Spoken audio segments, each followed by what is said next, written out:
Había crecido en una mansión enorme, rodeada de lujos que muchos no podrían imaginar, pero encerrada en una prisión invisible, la parálisis.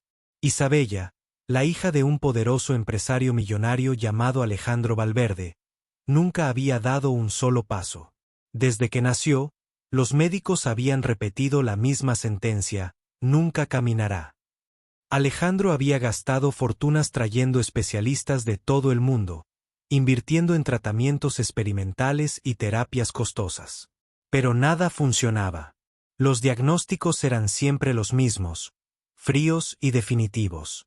La niña, de apenas 10 años, pasaba sus días en silencio dentro de su silla de ruedas, observando desde las altas ventanas cómo los niños del vecindario corrían y jugaban libres en el jardín. Su mundo se reducía a pasillos de mármol, tutores que iban y venían, y un padre que, aunque la amaba, prefería esconder su dolor trabajando sin descanso. La mansión estaba llena de personal, pero vacía de lo más importante: esperanza. Entonces apareció Clara, una joven niñera que al principio nadie notó demasiado. Había sido contratada casi por rutina, después de que tantas cuidadoras anteriores se marcharan sin dejar huella. Pero desde el primer momento, Clara no trató a Isabella como a una paciente frágil ni como a una niña rota, sino como a una persona. La escuchaba, jugaba con ella, le hacía preguntas que nadie se atrevía a formular. Si pudieras correr, ¿a dónde irías primero? Un día, mientras ayudaba a Isabella a acomodarse en su silla, Clara notó algo mínimo, casi imperceptible: un leve movimiento en los dedos de sus pies. Contuvo el aliento y le pidió que lo intentara de nuevo. Isabella se concentró y, para asombro de ambas, el movimiento se repitió. Clara sintió que el corazón se le aceleraba. ¿Era posible que aún hubiera una chispa de vida en esos músculos dormidos? Decidió guardarlo en secreto. Sabía que Alejandro, con su rigidez y miedo a las falsas esperanzas, lo descartaría de inmediato. Así comenzó, en silencio, a trabajar con Isabella. Pequeños juegos disfrazados de ejercicios, movimientos sencillos, risas que aliviaban el esfuerzo. Poco a poco, Isabella empezó a reaccionar. Sus dedos se cerraban con fuerza, sus piernas temblaban, su cuerpo parecía despertar. Pero los demás lo notaron.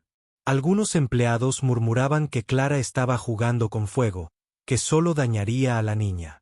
El mayordomo llegó a advertirle: el señor Valverde no lo permitirá.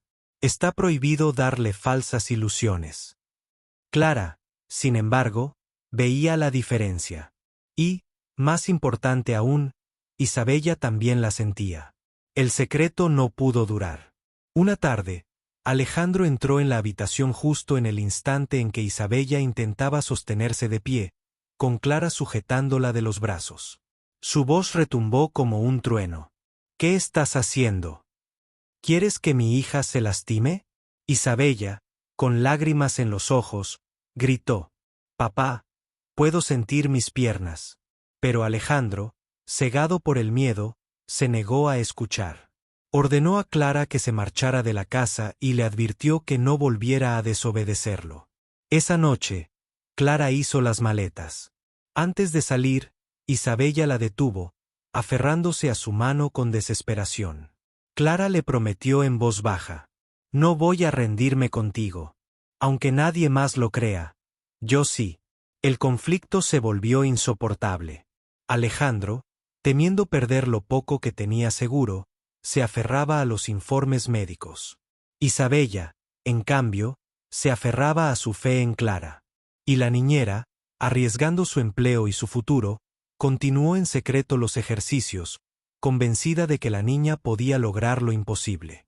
La prueba definitiva llegó en una noche de tormenta, cuando Alejandro ofrecía una elegante cena para sus socios más influyentes. La casa estaba llena de trajes caros, copas de vino y conversaciones de negocios. Isabella debía permanecer en su cuarto, invisible como siempre. Pero esa vez decidió que no.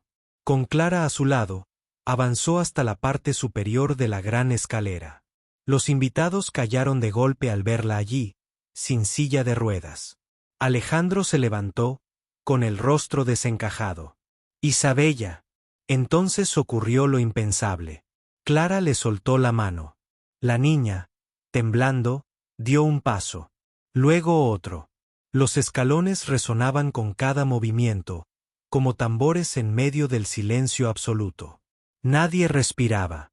Y cuando llegó al último peldaño, apoyándose apenas en la barandilla, miró a su padre y susurró: «Te lo dije, papá, puedo hacerlo». Alejandro sintió que el mundo se le derrumbaba y reconstruía en un instante.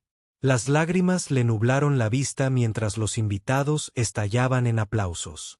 Por primera vez en 10 años, su hija estaba de pie frente a él, caminando. Lo que vino después transformó para siempre a la familia Valverde. Los médicos, obligados a reevaluar, confirmaron que Isabella sí tenía posibilidades de mejorar con la terapia adecuada. Nunca había sido tan imposible como lo pintaron. Solo necesitaba tiempo, paciencia y alguien que creyera en ella. Alejandro, quebrado de orgullo, se disculpó con su hija y con Clara.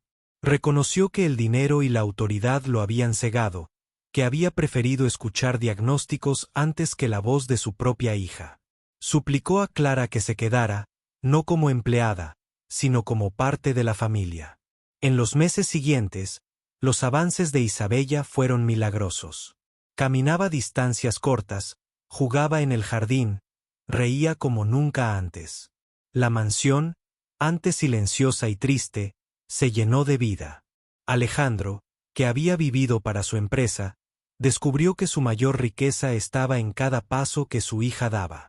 Los vecinos empezaron a hablar de aquel milagro, de la niña millonaria que un día bajó caminando las escaleras de su mansión. Pero para Isabella, lo más importante no eran las miradas de asombro, sino la libertad de sentir el viento en el rostro mientras corría, aunque fuera despacio, aunque cada paso aún costara esfuerzo. Y cada vez que alguien preguntaba cómo lo había logrado, Clara respondía con sencillez: «Fue Isabella. Yo solo la ayudé a creer en sí misma».